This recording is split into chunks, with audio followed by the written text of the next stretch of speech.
okay. The seats were very comfortable, but Well, I thought the restoration was okay. We've been through several restorations at the Egyptian, or a couple, Yeah. and this one was definitely different, but I think made for a nice movie-going experience. 30 years ago. we saw it 30 years ago as a date. Was it a date, or It were was we a already date. together? Well, no, we didn't There get you go. married It was till- a date. It was a date. We didn't get married until 2017, so we were still dating. And what is 30 years back? Is it 1994? Was it 1995? Yeah. Oh, we worked together Yeah. for a long time. We already were all together for a long time before that. We were actually living Debra is a huge Denzel Washington Yeah, fan. I have to Huge. say, I'm total Denzel Washington fan. His early films like Devil in a Blue Dress, Glory, just there was something about him that was, he developed his walk in this film, in Devil in a Blue Dress, the first time.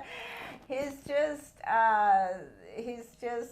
suave in this. He's just Suave. I don't guess know we if would he's call it suave, but playing Easy Rollins from a book by Walter Mosley and directed by Carl Franklin, who also wrote the script. But so you read the book I read the before book. the movie, and you were a big fan. I was a even big before fan the of the movie. books. Walter Black Mosley. Betty. So when we first saw it, you were already familiar with the story. Yeah, I wasn't reading at that point. Or I thought was you reading some- No, read I it. didn't. You didn't read Devil in the No, Blue I Dress? didn't. You So- gave me the book, so that's why I'm surprised that you Because you I had it. was kind that way, and I knew you would like it. I was buying mysteries for you back then. And there we are, back to mysteries. So we saw it on the big screen back then.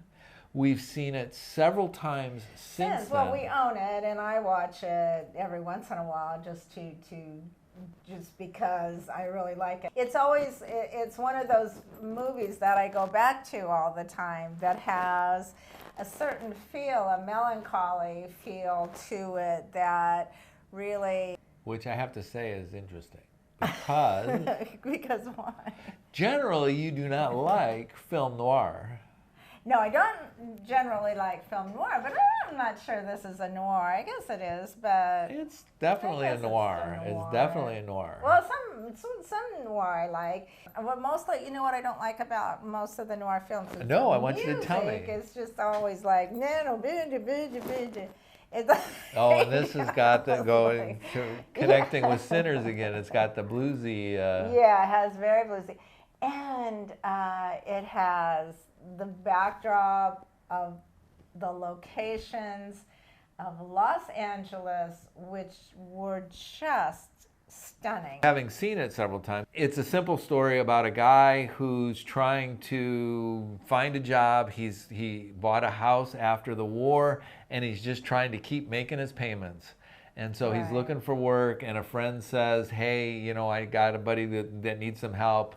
Would you be interested? And he gets tagged along, and they ask him to find the devil in the blue dress, or the woman in the blue dress. The woman in the blue dress. There's a mystery in that, and Tom Sizemore asks him to... Yeah, who's a hood, we learn, is kind of a bad guy. Denzel finds her. Well, he starts off with the mystery of finding her, and the rest of it is a classic noir mystery. Yeah, she's really good. Jennifer Beals, who is really great. It was great to see it on the big screen again. Again, I felt like I was enveloped in it. I felt like I was... going to the new Netflix Egyptian to see this film, I believe it was digitally projected, but it was gorgeous on the big screen. Really pretty. And so a lot of the color. things, catching it on streaming on video here and there, you see some of the story and you see some of the elements, but you don't get to see just the beauty of the photography. Yeah, the cinematography by Tak Fujimoto.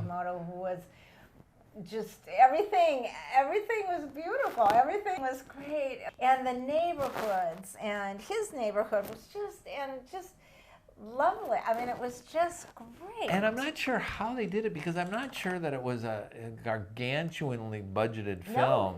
No, in fact, there was interview with Carl Franklin after the film, and he said he hardly had any budget on the film. He didn't really have a lot of budget. Yeah, but for some, I think what they did was they did they were very good at choosing locations that captured the period. Right. There was a couple of very large widescreen shots where on the street and stuff, where they're walking around the streets and stuff, where I think they put all their budget into those couple of big street scenes, and the rest of it is shot kind of close.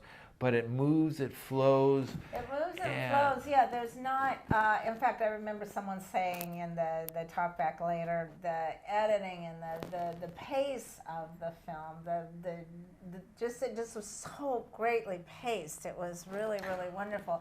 And then in the middle, Don Cheadle shows up. And then, the classic element is just when the story is starting to slow down a bit, this firecracker of a character, one of the great characters in motion picture history, Mouse, played by Don Cheadle, shows up. And just the movie explodes after that. He just brings so much energy to the piece. He's funny, he's energetic. So that was good. Jennifer Beals was really good.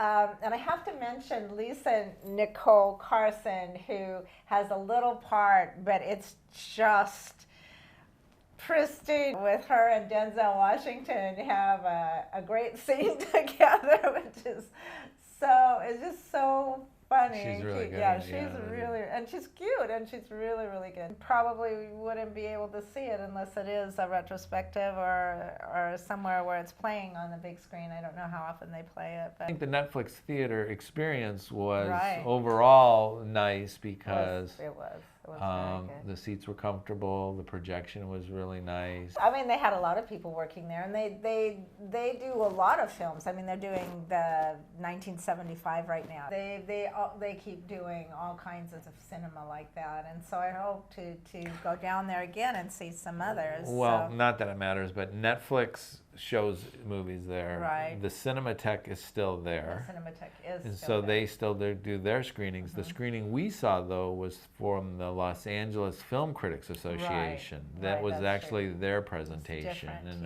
there was a lot of people there. And Rob ran into someone that he knew from when he worked clear back when he worked at the video store, which was very fun. And he was so nice, and who wrote a book about the video store. Yeah, so that was a lot of fun. Well, he had actually worked on the movie, it turns out. I did not know at the time that he was working on the movie. Yeah, he worked on the film but he actually was location manager on the film. Yeah, so that was really fun. So all in all, it was a great night out. It's a terrific movie, and again, it is really good. Even if you've seen it before, go back and revisit it. It's one of the great modern noirs. It's not an old 40s black and white. It's more modern, so it fits in there with Chinatown, obviously. Right. Yes. Actually, yes. But what's the one with Pierce and Pierce who? Pierce oh, Brosnan? Oh, you know what that one is. Never mind. We won't go there. Pierce Brosnan? No, not Pierce Brosnan. I don't know who you're talking about. It's the two Australian guys. They're both detectives.